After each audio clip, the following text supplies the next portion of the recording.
Hey guys, welcome back to the channel. I'm Will, and if you're new here, I'm a leather artisan.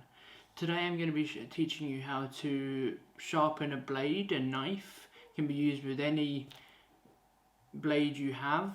I'll be using a single-sided bevel just because it's easier to teach, but the same principles or very similar principles can be used on anything.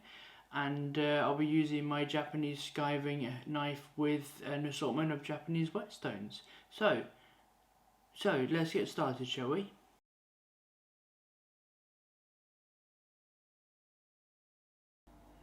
Right guys, so the first thing we're going to do, this is the knife we're going to work on today. It's a beautiful Japanese steel. So the first thing we're going to do is with a Sharpie, if I can find my Sharpie, with the Sharpie we're going to put some ink on the blade, on the bevel of the blade. Now this doesn't have a micro bevel on it, just a flat ground blade.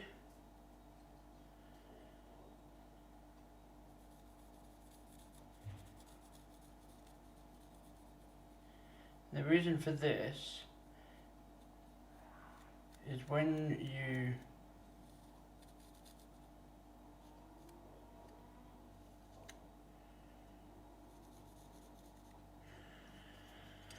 the reason for having black Sharpie, it can be any other permanent marker, doesn't need to be Sharpie, is when you're working on the stone, itself, it's very difficult when you don't have the Sharpie mark on there to see where exactly on the blade, on the bevel of the blade, you're removing material.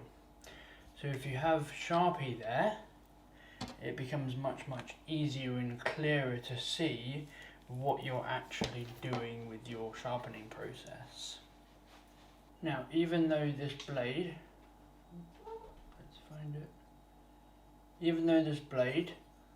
looks like it's got one bevel, it's a one-sided bevel, it's equally as important to make sure the back of the blade is flat. It's very important to make sure the back of the blade is completely flat.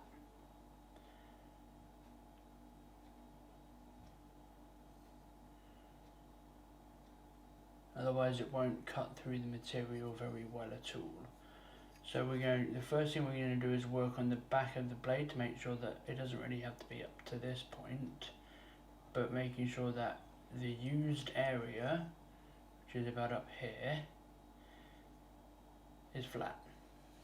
So the first thing we're going to do is, I'm not certain if the 1000 grit, this is a 1000 grit Kingstone, it's Japanese, if the 1000 grit will be, first thing we're going to do is we're going to put the blade back edge down first on that sharpening stone.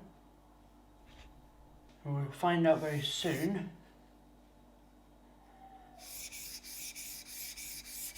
if it is sharp, if it's coarse enough.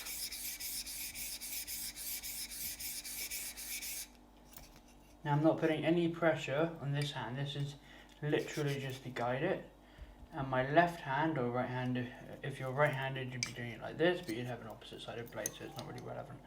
So the pressure is coming from these two fingers, part of my nails I've been working, and they're putting the pressure on, but most of the pressure is coming from the work of the stone. You're not pushing into it, you're putting pressure on the forwards, lifting the back. So it's very consistent.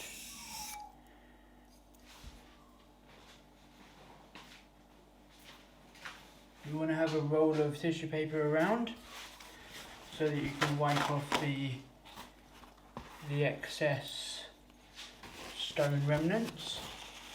And as you can see, it is hitting it because we're going that way and we're seeing striations .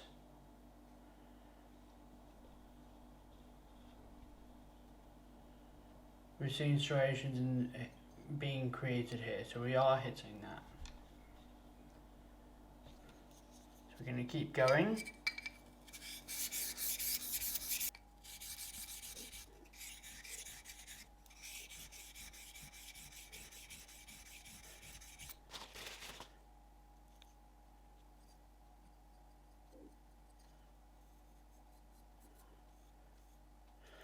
Okay, now we've got the back flat and we can see with the striations. I'm going to sharpen the front, and we've already got the Sharpie there, as you saw previously.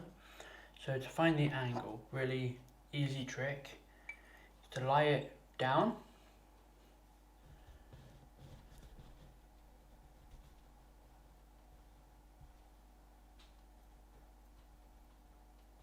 So lie it down flat, tilt up until it stops. Tilt up until the space here disappears.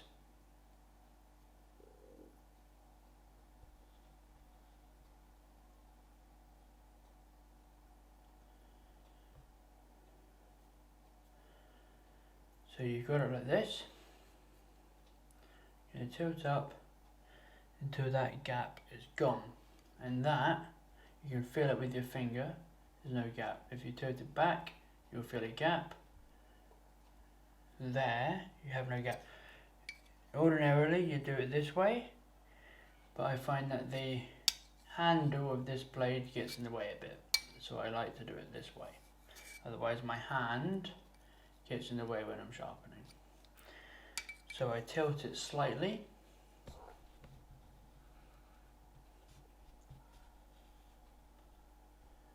Tilt it slightly. Find that angle and start sharpening.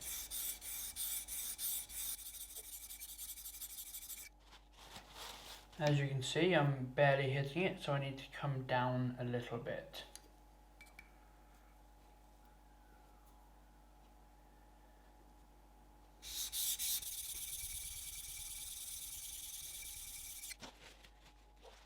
Now we're getting much better contact. As you can see, there's still a little bit here, but that's going to come off as we work down. That's probably a bit of a high spot.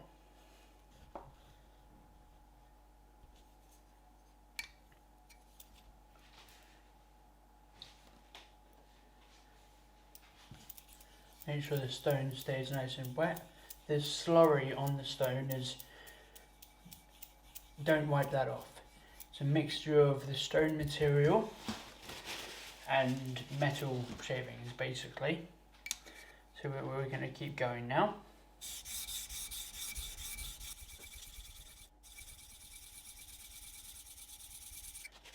And we're going to check with our thumb to feel when a burr is building up here. It hasn't built up yet, so we're going to keep going.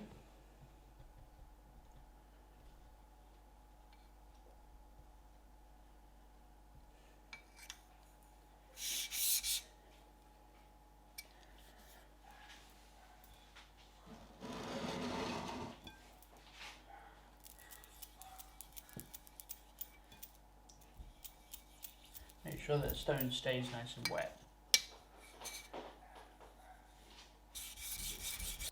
Okay, we now have a burr all the way down. I don't know if you can hear this.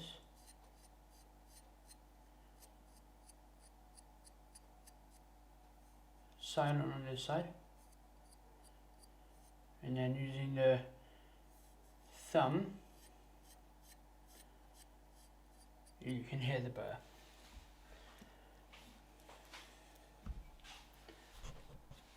So now it's time to move up. Let me just get this in focus. Now it's time to move up the grits. So the next one we're going to use is I believe it's a 3000, which has been soaking whilst we've been doing this. Keep it nice and lubed. Because we've got that lovely fine burr built up, which you can hear, we're going to first of all flatten the back. We're going to re-flatten it to take that burr off.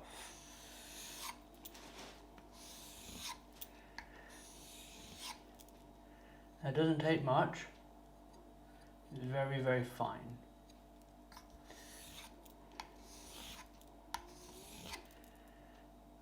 And that's off. So now we're going to do exactly the same thing. We're going to find the angle with our 2 fingers by rocking it back and forwards until we find it flat. You can also see because the water gets pushed out because it's going flat. And we're going to start going back and forwards.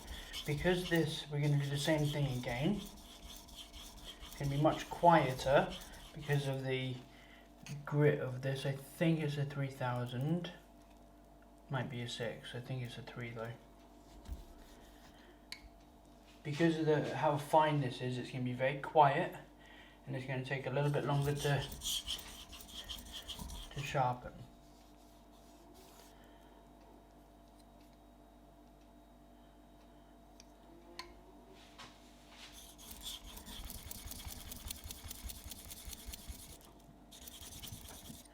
There we go, we have a nice burr built up.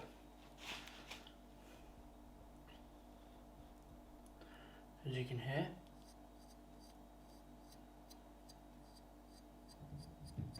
Other side's quiet. This side is, you can hear it. And now, using a strop, so this is walnut strop, nothing on the back, and this is green jeweler's rouge. Remembering that we've still got that burr on the back, so what we're going to do is a couple front strokes, and then we're going to flip it over to the back, and a couple of back strokes, and then the burr will very quickly come off the blade. So there's a couple in the front,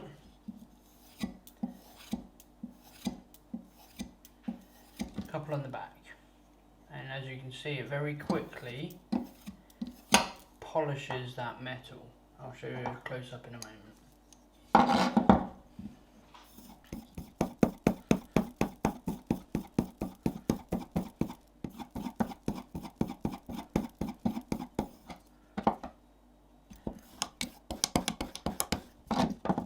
Now, have a piece of paper.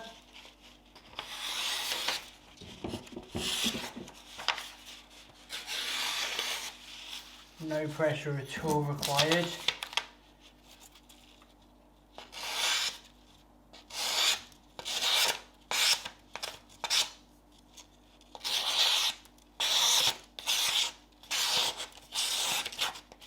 It falls through. Cut. And that is razor sharp now. If you like the old hair popping trick, don't know if you'll be able to see it on this camera, but